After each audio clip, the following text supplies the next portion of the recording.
ancient rivers of the Pacific Northwest. That's the title of the talk. Let's start by saying Let's start by slowing down, baby. You better slow down. Let me explain to my audience here what's gonna happen here. Now he's gonna give a performance here. No bow tie today. However, crude performance, by the way, crude performance. And we're gonna do this here. I'm gonna quickly give an example of what I think happens to a river, to a canal during a flood. So right here we're looking at the river, and let me just take a pause here on some of this. Whoa, why not that map right there? Maybe I can back up here and look at that map. So yeah, that map will do. Let's just slide on back right here and pause right. That's good enough. So take a look at the river here. That's what we're looking at behind here, behind the gate. And it's constructed. It has canals, locks, and dams and bridges, hydroelectric dams, lower dams, upper dams, locks. See? Locks and dams. Intermediate pools, tiers, and a fall, a hydroelectric fall, and an upper pool, upper tier. Perfect example here. This is even better than what I wanted to.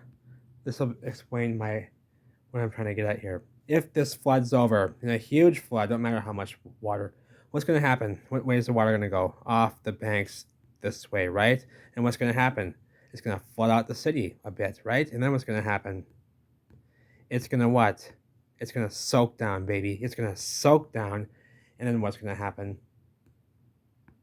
The river will run its course right back where it was, right back through these bridges again, right under the bridges, and it will run its course. It's not going to be over here now. It's not going to be 10 miles that way now. It's not going to have changed its course 10 miles that way. This pit right here, being the Mississippi River, this pit right here, this dugout pit, will still be here running its course. Now let's listen to Nick, our friend, geology professor. He lies to children at the university, Washington State. And we're going to listen to him in his crude performance here. And let's take a listen to what he says about the movement of rivers and waterways. And let's see if he makes any sense here. And if these geologists and their talk and their chit-chat amongst each other makes any sense, okay? All right, Nick, you have the stage. 10 years ago, I had a couple from Sunnyside come up after a lecture, and after the lecture they said, "Is it true that the Columbia River used to flow through Sunnyside?" And I kind of had a blank look on my face. And I'm like, I've never heard. Don't you mean the Yakima River? And they're like, no, the Columbia River. Did we stutter? It's like, I said, I have no idea what you're talking about. Sounds interesting, but I've never heard that. I'll look into it. 3 years later, I'm up on Saddle Mountains. You know where those are? We're south of Vantage. We're north of Mattawa. I'm in a pickup truck with a couple of guys from Yakima. They're in the rock club there, and they've offered to take me out and show me where they find petrified logs up on the top of Saddle Mountains. So we're bouncing along in this truck. We're climbing up the south flank of Saddle Mountains. We're getting close to the top, and the Columbia River's down below us, more than 1,000 feet below us. Desert ridge, sagebrush, and the guy just stops, throws the truck into park, kills the engine. He says, I want to show you something. So we go out and walk, and I figure we're going to go find some petrified wood. Hey, Nick. Now, I don't think you need to be worrying about the wood. You're the geologist here. You don't need to worry about the wood. Sure, wood can crystallize. You don't need to worry about that. You're the geologist here. Find the geology. Show us it. We haven't seen it yet. We haven't seen it. There's a bunch of river rocks. Melted bricks. At the top of the Saddle Mountains. No, they're melted bricks. More than 1,000 feet above the Columbia River. So we're 1,000 feet above the Columbia River, and he's finding rounded off melted bricks, thinking they're river rocks, eh? Not thinking. He knows what they are, but that's what he's saying here. Continue. They're beautiful, rounded river rocks laying loose on the ground. And this guy turns to me and says, how'd these rocks get up here?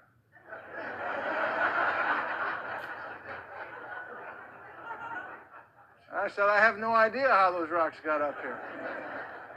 So he turns and says, hey, Jim, it's a good thing we got the professor with us. Typical. Typical. Yeah. The following spring, I'm up on Wallula Gap. Now we're in southern Washington. It's a spring day. The wind is howling, and I'm hiking with Tom Foster, and we're up on top of Wallula Gap. Now, mind you, we are in southern Washington right here at this huge convergence of Grand Canals. This is the state of Washington with the W.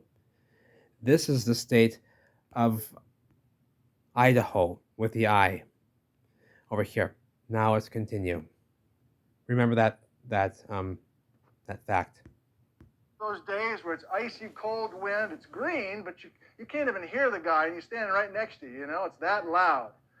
And we're shouting back and forth, and we're talking about the Ice Age floods and that sort of thing. We get to the top of the Willow Gap, we're looking down on Columbia River. Now we're about 800 feet above the Columbia River. Tom just stands there silently and starts snapping his photos. And I look down and I see a bunch of river rocks. Melted bricks. On top of Wallula Gap. And I say, hey, river rocks, huh? He goes, yeah. I said, wow, the Columbia River was up here or something else? He's like, Salmon River.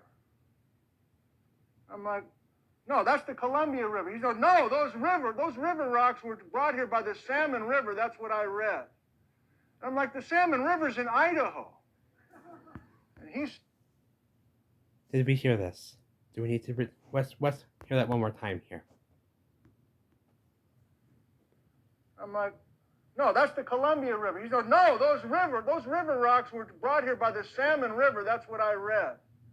I'm like, the Salmon River's in Idaho. And he says, not back then.